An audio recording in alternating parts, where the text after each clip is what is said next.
Welcome to the time. Welcome to the time. Welcome to the tea time with Nerissa and Prisca. I'm Nerissa. And I'm Prisca. So Prisca is my friend from Colombia, and she also majors in applied linguistics. Yes, hello everyone. I'm a Korean American from Los Angeles, and I've been teaching English for over about 3 years now. I'm going to talk about the age pressure in US and China.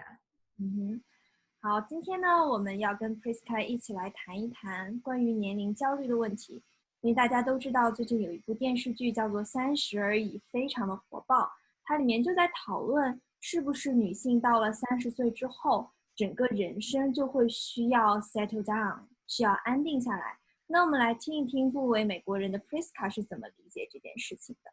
There is a culture in China, especially for women, that if you are 30 years old and you are not settled down, then you are considered unsuccessful. So is it the same in the United States? That's so interesting. So in the US, it's not specific to just women. When you are 30 years old and you're not necessarily settled down, it's not a pressure so much from society. It's a little bit from society, but more from yourself. People start to experience something called a quarter life crisis. You start to reflect on where you are in your life, about your career, where you live, and things like that. Wow. So the specific age is not 30, but 25, because you just said quarter life crisis, right? And I think a little bit of that pressure that you're mentioning with women could be connected with having children, because that was a big thing in the US. Like when you turn 30, just in terms of your health, you don't have as many years as a woman to bear children and to have children like that. I think it makes more sense if you are worried about your birth time, because it's your own issue and it is related to your own health. But in China, it's more about the social pressure.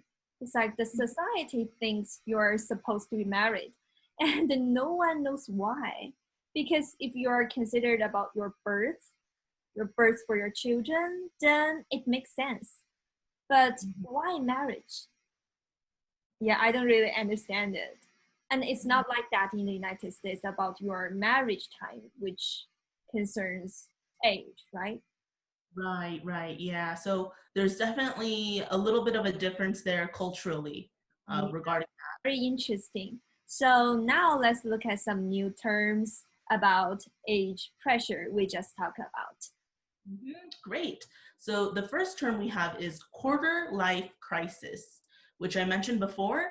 And this is a time when you feel anxiety about the direction and the quality of your life, most commonly around like age 25 to even like 35, just that age range where you're kind of not sure what to do with your life, kind of panicking a little bit. So the term age pressure is not as commonly used in the US. I would say quarter life crisis is a little bit more common. And on top of that, there's also midlife crisis, which happens around your 50s. So late 40s to 50s. The two terms are kind of connected there. 刚刚 Prisca 给我们介绍了一个非常有意思的表达，叫做 quarter life crisis。在美国呢，它不像我们现在对于30岁是一个特别敏感的，我们很在意的一个年龄。对于美国人来说，25岁 quarter 才是他们很在意的一个年龄，因为那个时候人们需要知道自己以后想要干什么。那对这个问题他们是比较在意的。那但是对于婚姻的问题，他们其实就没有那么在意，所以就不存在我们说的30岁的一个焦虑。而且刚刚 Prisca 跟我们讲 age pressure. So although we can all understand it, age pressure, but it's not a commonly used expression. 就是虽然我们都能懂这个 age pressure 是什么意思，但是当我们讨论这个问题的时候，我们其实不太会用这个表达，我们会用一些更精准的表达。像 quarter life crisis 或者是 midlife crisis，而 midlife crisis 经常是美国人在50岁左右的时候会遇到的一个焦虑的问题。So, Prisca, what do you think people in their 50s are worried about?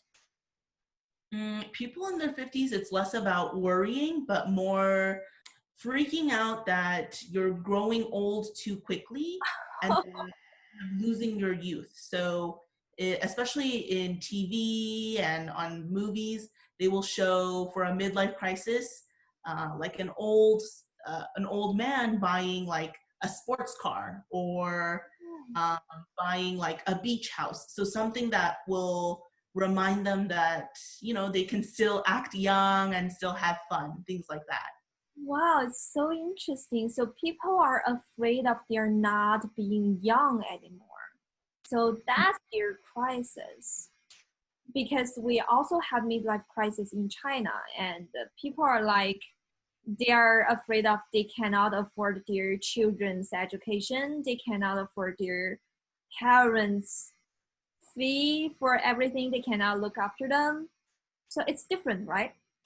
Yeah, definitely different. And I think in some cases for midlife crisis, some people do also try to like change their career or realize that, but it always has to do with like themselves. Like, am I happy at age 50 or wanting some sort of change at age 50? Wow, it's very individualistic. Definitely. 所以刚刚 Prisca 跟我们讲呢，在美国他们也有所谓的中年危机，但是这个年龄会在50岁的上下。这个时候人们会感觉到自己已经不再年轻了，所以可能会给自己买一些跑车啊，或者买一个大房子啊，去提醒自己啊，其实自己还可以年轻。但是我们的中年危机呢，就是中国语境下的中年危机，一般会比较早一点，可能在40岁。那这个时候人们担心的是上有老下有小，所以是完全不一样的一个意思。Our next term is settle down, which means a time when you begin to live a steady life by having a regular job, getting married, having kids, buying a house. So things that make you kind of more mature, a little bit more independent, and stable. 好，下面呢，我们一个需要知道的一个非常好用的词组呢，叫做 settle down。当我们在讨论年龄的时候，我们就会讨论到 ，OK， 到30岁了，你应该去 settle down 了。那什么叫 settle down 呢？就是你要有一个比较稳定的生活，意味着你可能需要有一个 regular job， 你需要有一个比较日常性的工作。那你可能要找到你的人生伴侣，结婚，你可能要考虑生小孩，你可能要考虑买房。那这些呢，都是你 settle down 的一个标志。Our next term for today is TV show. So any show or program on TV or even an online streaming platform. TV show is the term that you use for anything that can be viewed as that. And then specific genres would be referred to as just drama, sci-fi, or sitcom instead of using the term TV show for those cases. 那我在一开始跟 Prisca 聊天的时候呢，用到了一个词，我给他介绍，我们现在有一个非常火的电视剧，叫做《30而已》。那我这里面用到的词就是 TV show。OK， 但是在英文里面呢 ，TV show 其实是一个比较 general 的词，比较广泛的一个词。那我们在聊的时候，其实会更加的精准一些，我们会叫它是一个 drama， 它是一个 sci-fi， 还是一个 sitcom。那 sitcom 就是我们说的情景喜剧啊，所以我们会用一些更加 specific 的词去来表示 TV show 的一个概念。So Prisca, I have another question. So when I was very young, I learned from the textbook that we can call a TV show a soap opera. Is that a commonly used expression? Because I have never used it in the US. Right. I think it is a term that's definitely older. It's kind of meant for older women as the targeted audience, and it's just a very exaggerated drama. So it does not include all TV shows. It is just one type. So our next word is reality show. And this refers to a television program where they're constantly filming the people's lives. They're ordinary people, and then they're just following their lives as they, live their lives ordinarily. And it's supposed to be more entertaining rather than informative. So examples of these would be Keeping Up with the Kardashians or dating shows, things like that. 哇哦，所以我们下一个呢叫做 reality show，这个中文就是真人秀的意思，很好记的一个表达啊。那在这个秀里面呢，一般来说都是会记录一个人的真实的生活，然后它是娱乐性的。那刚刚 Prisca 也给我们一个例子啊，叫做跟卡戴珊一家同行，这是一个非常 popular 的啊，非常有名的一个美国的真人秀的节目。Do you think reality shows are real? Maybe. For the most part, maybe I think they try to make it as real as possible. But at the same time, certain moments, I think the director, tries to start up some drama or tries to make things more exciting by trying to get people to fight. I think that happens very often. OK，所以真人秀呢也是最近比较火的一个题材啊。我刚刚有问 Prisca 一个问题，说你觉得真人秀是 real 的吗？因为我自己的话，其实没有看过很多的真人秀节目。那 Prisca 刚刚也说呢，也许真人秀不一定是那么的 real，它只是一种这个节目的形式啊。So don't take it too seriously. Okay. Have you ever experienced any quarter life crisis in your life? I think I kind of have. And since I'm 25, I think maybe I will have another one later.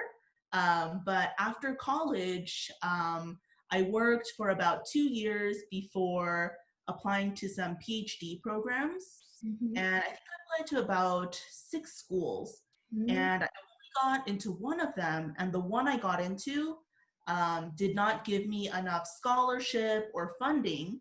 So I ended up not going. So once I found out that I wasn't going to go to school because I couldn't, and I had already finished like a contract for teaching English. So for about 2 months, I was in LA. I didn't know what to do, and I wasn't sure if I would be able to pursue a PhD at all. And I was just unemployed, so I wasn't working at that time. I was very uncertain, very anxious and stressed, and it was not very pleasant. Yeah, it's life, right? Everyone has some temporary difficult time, but afterwards they will see it's nothing, right? Exactly.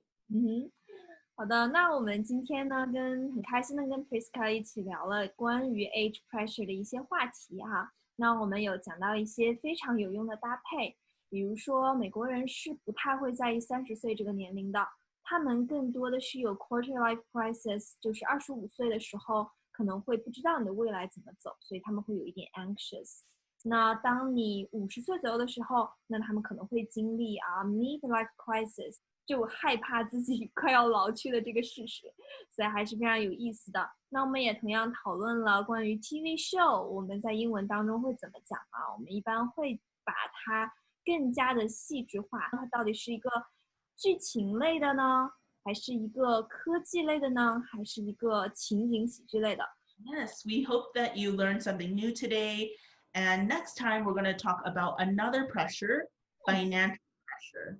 So we're discuss how people in the US try to be financially independent from their parents in their 20s. 那下期呢，我们会聊一些关于美国的年轻人的经济压力的问题。就是他们虽然没有那么强烈的年龄压力，但是在美国呢，当你成年之后，社会是希望你可以独立的，至少在经济上是可以一定程度上独立的。但是中国的年轻人呢，其实还是很经常的可以向父母去寻求一些经济上的帮助啊。那我们下期会讨论一下这个美国年轻人的经济压力的问题。Thank you for joining us today on Tea Time with Nerissa and Prisca. See you next time. Bye.